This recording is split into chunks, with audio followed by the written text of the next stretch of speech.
misang idinaos ng mga kaanak ni Comedy King Dolphy bilang paggunita sa ika-40 araw ngayon ng kanyang pagpanaw. Yan ang tinutukan ni Lars Santiago. Send-off ang gustong itawag ng pamilya ni Dolphy sa 40th day ng kamatayan ng Comedy King.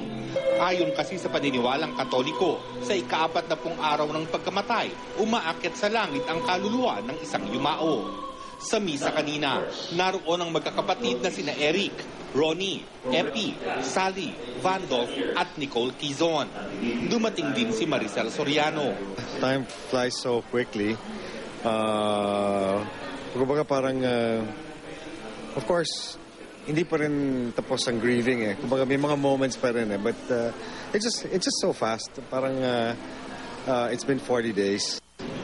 Pagkatapos ng misa, nagtungo sila sa puntod ni Dolphy para muli itong basbasan.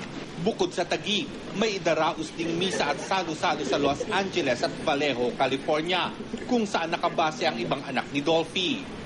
Sa Los Angeles dadalo ang partner ni Dolphy na si Jasha Padilla at ang anak nilang si Zia. Naroon si Jasha para ipasuri ang growth sa kanyang kidney. Sa Lunes, idaraos naman ang Pidol Cup sa Rizal.